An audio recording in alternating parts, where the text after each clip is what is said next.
Ka-Express, nakakagulat ang usapan ngayon sa basketball world. Ikinukumpara si Kai sa veteranong center ng Toronto Raptors na si Jakob Poeltl. Sa height na 7'3", natural lang hanapan si Kai ng katapat sa NBA at ayon sa ilang experts, ang laro ni Kai ay pinakamalapit sa fundamental-based big man ng Raptors. Kung titingnan, pareho silang hindi flashy, hindi kagaya ng ibang athletic centers. Si Kai at si Jakob ay umaasa sa timing, positioning at basketball IQ. Sa pick and roll situations, parehong marunong magbasa ng galaw ng guard, alam kung kailan mag-sleep sa basket, at sanay sa simpleng finisher moves gaya ng hookshot o drop pass conversion. Dito malinaw na makikita ang pagkapareho nila. Sa depensa naman, parehong natural rim protectors. Si Jakob ay kilala sa maayos na help defense at pagiging reliable shot blocker kahit hindi explosive ang talon. Ganon din si Kai, imbis na bilis ng paa ang sandata, ginagamit niya ang kanyang haba ng braso at positional awareness para bantayan ang paint. Gayunpaman, may malinaw ring pagkakaiba, mas malapad at mas mabigat ang frame ni Jakob, kaya mas kaya niyang makipagsabayan sa mas malalakas na NBA big sa poste. Si Kai naman, bagamat medyo manipis pa, ay mas mataas at mas mahaba, bagay na nagbibigay sa kanya ng advantage sa contesting shots at rebounds kung tama ang timing. Ayon sa mga ulat mula Japan, nakakasabay na si Kai sa controlled scrimmages at malapit ng sumabak sa full contact practices. Kung tama ang projection at tuloy ang kanyang pagbabalik sa mid-October, makikita na natin kung gaano kalapit ang kanyang laro sa mga tulad ni Jakob. Ka-Express, malinaw, kung may NBA player na malapit kay Kai, si Jakob Poeltl yon. Parehong simple, pero epektibo, parehong sulit ang fundamentals at parehong maasahan sa depensa at pick and roll. Ang tanong nila, maaabot ba ni Kai ang consistency ni Jakob para tuluyan siyang mapansin ng NBA? Ka-Express, kung pag-uusapan natin ang pinakamalinaw na comparison ni Kai sa NBA, hindi may kakaila na madalas lumalabas ang pangalan ni Jakob sa Toronto Raptors. At tutukan natin ang kanilang offensive game at kung bakit nga ba may malakas na resemblance ang dalawa. Unang-una, parehong hindi flashy ang offensive style ni Kai at Jakob. Hindi sila katulad ng mga superstar bigs gaya ni Joel Embiid at Nikola Jokic na kayang umiscore sa kahit anong posisyon.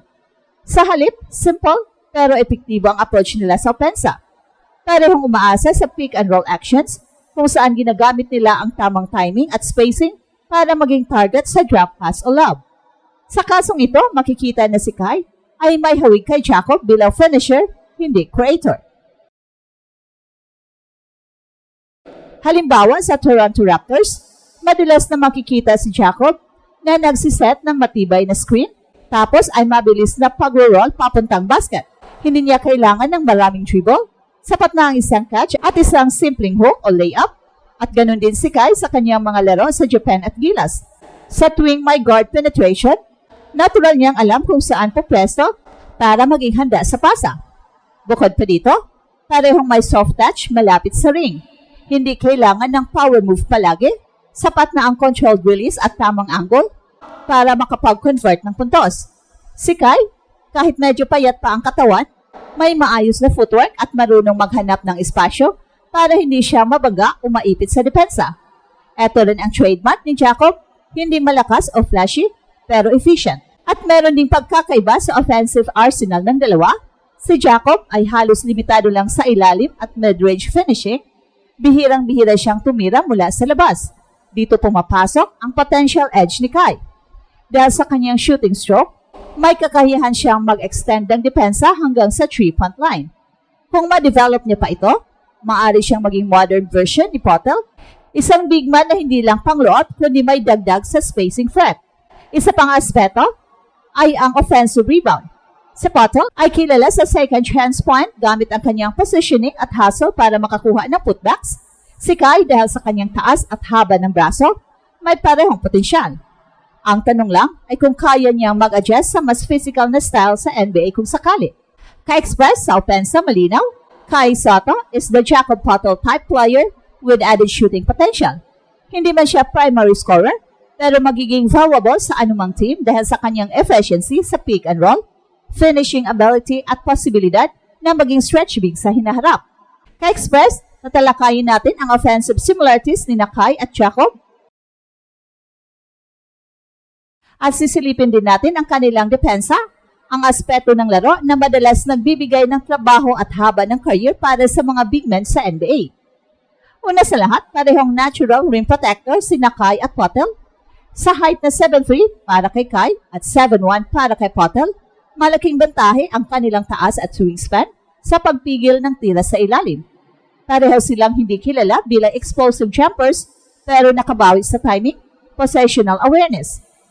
At ito ang dahilan kung bakit hindi sila madaling mabutas ng guards na sumusubok mag-drive papuntang ring. Kung titingnan ang laro ni Potel sa Toronto Raptors, lagi siyang nakaposisyon bilang huling depensa sa ilalim. Hindi siya madalas lumabas sa perimeter, pero sa paint, isa siyang pader na nagbibigay ng kumpiyansa sa kanilang mga kakampi. Ganon din ang role ni Kai sa gilas at sa Koshigaya Alphas. Lagi siyang nasa loob, handang sumalubong sa kahit sinong papasok, gamit ang kanyang mahabang braso para i-alter ang tira kahit hindi pa laging nagre-resulta sa block. At bukod sa rim protection, malaking aspeto rin ang pick and roll defense. Kilala si Jacob bilang isang center na maayos magbasa ng galaw ng kalaban. Hindi mabilis ang paa, pero tama ang positioning para ma-force ang guards sa mahirap na tira. Ganon din ang tendency ni Kai. Imbis na sumabay sa bilis ng guard, ginagamit niya ang drop coverage style kung saan nakapesto siya para pigilan ang roller at sabay bantayan ang driver. Para sa mga coach, ito ang safe at reliable na depensa mula sa kanilang big man. Pagdating sa rebounding, parehong hindi masyadong explosive ang dalawa, pero pareho silang gumagamit ng length at timing para makuha ang bola. Si Jacob ay kilala sa pagiging consistent rebounder sa NBA. At si Kai naman ay may natural na advantage dahil mas mahaba ang kanyang wingspan.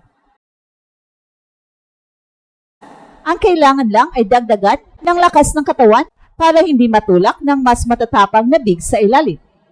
At meron din kaunting pagkakaiba, mas kaya ni Jacob ang physical banggaan dahil sa mas malapad niyang frame, habang si Kai ay mas umaasa sa kanyang taas at timing. So ibig sabihin, kung gusto ni Kai na maging kasing effective ni Jacob sa NBA level defense, kailangan niyang magdagdag ng muscle mass at conditioning. Ka-express malinaw, Kai Sotto at Jacob Potel ay parehong defensive anchor. Hindi man sila flashy sa highlights, pero sila ang klase ng big man na nagbibigay ng stability at rim protection na mahalaga para sa kahit anong kupunan. At kung tuloy-tuloy ang development ni Kai, pwede niyang lagpasan pa ang defensive impact ni Jacob sa hinaharap. At eto ang Express Info kung saan bawat kwento ginulat ang mundo. Don't forget to like and subscribe.